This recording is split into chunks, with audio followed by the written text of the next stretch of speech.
de sigilen bɛ jamana kɔ kan I b'a fɛ ka I nin kan so ni ka o jɔ Mali kɔnɔna la tunga lafiya a y'o haminata ni ka o bɔ tungarangew ulu kan musaka bɛ I bolo walima musaka tɛ I bolo dutɛrɛn bɛ e maa min bolo walima ni dutɛrɛn tɛ I bolo I sen don tunga lafiya ka tɔn na walasa ka se ka I nin kan so ni ka o jɔ tɔn min yɛrɛ ni ale bɛ daminɛ maa 10 na fo ka taa se maa 16 o ma yani tɔn yɛrɛ ka sigi bolonɔbila sɛbɛ o bɛ taa kɛ notaire fɛ yen n'an b'a fɔ ma ko seere tɔn sigilen kɔfɛ tirage au sort o de bɛ kɛ tɔn daminɛ la walasa ka se k'a dɔn maa fɔlɔ min ni ale ka so tile bɛ di a ma kalo 5 o kalo 5 maa kelen bɛ a ka so tile ni ka o sɔrɔ n'o ye villa hakɛlama ye kalo 7 o kalo 7 ka taa se kalo 8 ma maa wɛrɛ bɛ a ka villa tile sɔrɔ duplex fo ka taa se piscine ma ka taa se piscine ta ma I sen don tunga lafiya ka ni tɔn in na walasa ka se ka I nin kan so ni ka o jɔ ba maliba o kɔnɔna la danaya ale ni lafiya la dugukolo ko hami bɛ aw maa minnu fana na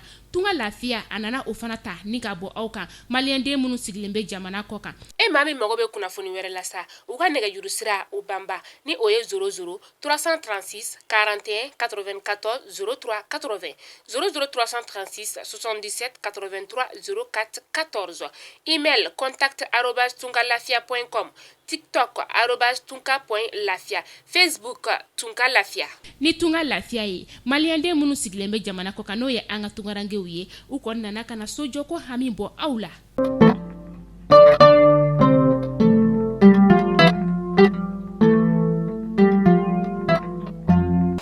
Mali kunnafoni jabaran la jabo ani sonjalen do bi kosɛbɛ ka ka bi kunnafoni ni ka o lase aw ma to dun kan ale cɛina an bolo dɔniya ka fɔ ko bi marsikalo tile 20 ani 8 san 2022 ani 2 aw minnu b'a filɛ sanga na ka wagati an ka bololo kana la Mali kɔnɔ ya ka taa se Mali kɔ kana ma an bɛ aw bɛɛ lajɛlen fo danti foli mina aw ka kunnafoni ale waati seleni ayo bisimila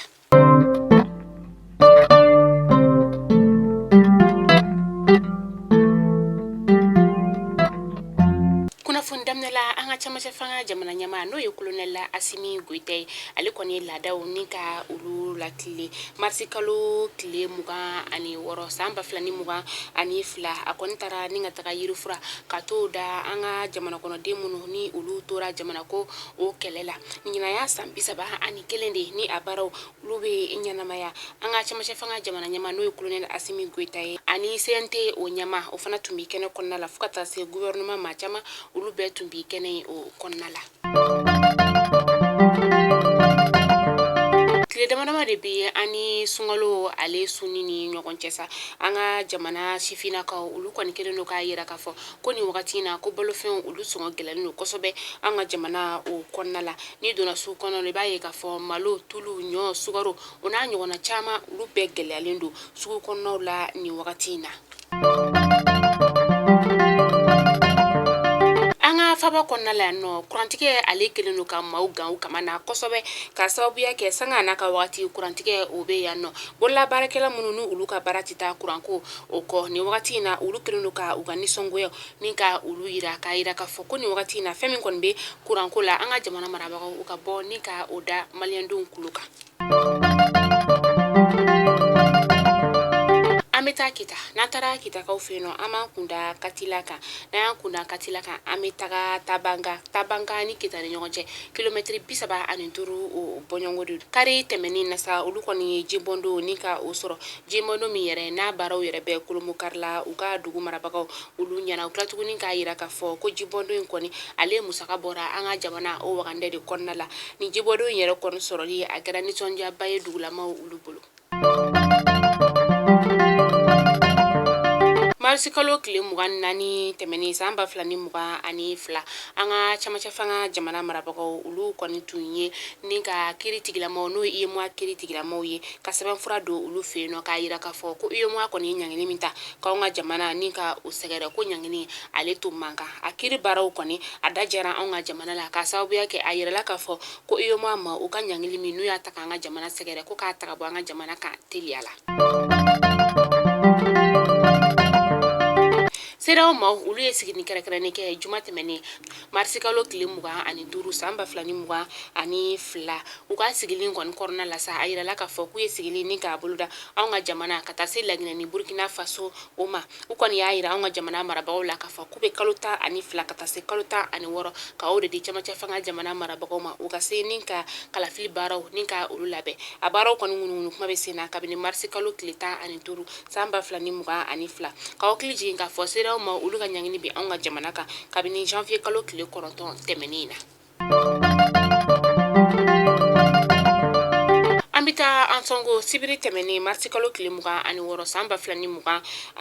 nɛgɛ kanɲɛ 13 o wagati maa marabafɛntigi dɔw kɔni ye bingani wale ta k'anw ka finitigilakaw ni ka olu dagayɔrɔ sɛgɛrɛ menaga ni an sɔngo ni ɲɔgɔn cɛ a yirala k'a fɔ seere tigilamaw ka yɔrɔ la sa ko ni maa ninnu u nana bolimafɛn sen 2 de la u tun bɛ maa 8 bɔɲɔngo o bɔ an ka finitigilakaw kɔni sera ka ni maa jugu ninnu ni ka u torin ka bɔ u dagayɔrɔ la u torintɔla sa an ka maa 3 olu joginna a maa 3 la sa an ka finitigilaka 2 b'a la fo ka taa se fini gansantigi 1 o ma u ye karɔgɛlɛntinɛ tigilama maa 4 ni ka tɛgɛ da olu kan ka maa 1 ni ka o faga u ye tɛgɛ da maa minnu yɛrɛ kan sa olu minɛ ni ka t'olu di tɔnbolomaw ma.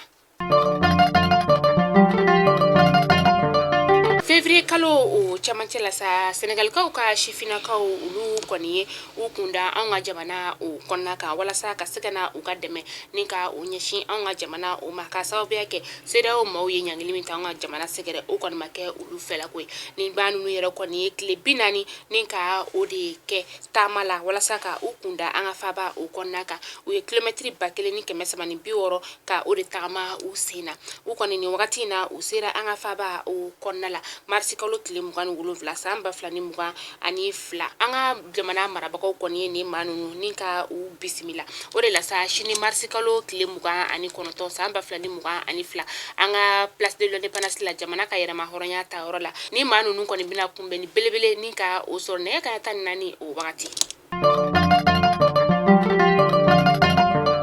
An bɛ taa kɔkan kibaru la n'an taara kɔkan kibaru la an bɛ taa Laginɛkaw olu ka jamana o kɔnɔna kan u ka kunnafoni di soba min n'o ye Guinée News ale kɔni ye kuma di u ka jamana marabagaw ka kuma lasela o ma n'o y'u ka porte parole ni ale tɔgɔ ye Ousmane Gawule Diallo ye Ousmane Gawule Diallo a y'a yira jabaranin na k'a fɔ ko Laginɛ dugudenw kɔni ye CEDEAO ma olu ka kunnafoni ka o kalan bɔlɔlɔkannaw la a kɛra jigilatigɛba ye u bolo u ye sigili min kɛ marisi kalo tile 25 anw ka jamana tɔgɔ la ka taa se Laginɛ ale ni Burkina Faso o ma Burkina jamana marabagaw olu y'a yira k'a fɔ ko CEDEAO maaw ye ɲangili min ta ka ɲɛsin olu ma ko olu kɔni tɛna u lamɛn olu bɛ baara kɛ ni jamana kɔnɔdenw hakilina de ka sababuya kɛ ni wagati in na degun bɛ u ka jamana kan olu kɔni tɛ kɛlɛ jamana kan nka degun de bɛ u ka jamana kan u bɛ k'a laɲini ka u ka jamana bɔ o degun kɔnɔ olu kɔni tɛna CEDEAO maaw ka kuma yɛrɛ k'a lamɛn kuma tɛ k'a fɔ k'u bɛ a labato.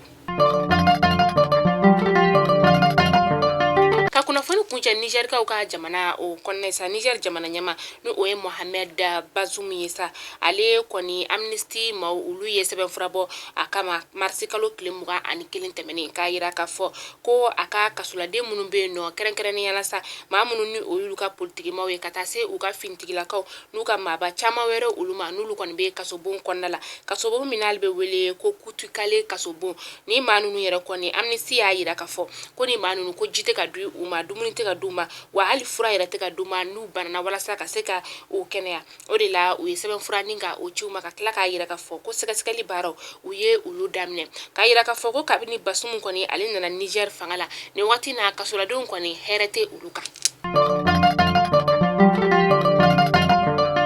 Mali kunnafoni jabaranin lajɛbaw kunnafoni damadɔ tun bɛ an bolokɔrɔ bi ni k'a da aw kelen-kelenna bɛɛ lajɛlen tulo kan o de tun ye nin ni Ala m'an ka jɔnya jɔn an bɛ ɲɔgɔn sɔrɔ sini inshallah kunnafoni kura olu kɛnɛ kan halisa an tɛ sɛgɛn a fɔli la aw ɲɛna k'a fɔ ko Tunga Lafiya ale de ye anw ka sponsor officiel ye kunnafoni sponsor ye o de la aw minnu bɛ Tunga fɛ kɛrɛnkɛrɛnnen na aw de bɛ anw suit kosɛbɛ tungarankew an b'a ɲini aw fɛ aw ka Tunga Lafiya ma a ko u wele u ka nɛgɛjuru sira la min ni ale bɛ kɛ an ka kunnafoni yɛrɛ daminɛ la u ka numéro de téléphone bɛ a la aw ka Tunga Lafiya ma aw k'olu wele walasa aw bɛ se ka aw ka so ɲuman ni ka o sɔrɔ ba Maliba o kɔnɔna la namara tɛ min na yurugu tɛ min na n ka wari bila ka na an ka maaw y'a dun walima n terikɛw y'a dun walima n ka so a ma jɔ ka kɛ n sago ye o tɛ Tunga Lafiya ma olu ta ye wa Tunga Lafiya a bɛ i ka so jɔ ni k'a k'i sagona so ye hɛrɛ ani baden na ani damu na danaya o kɔnɔna la aw k'an bɛn sini inshallah bye bye.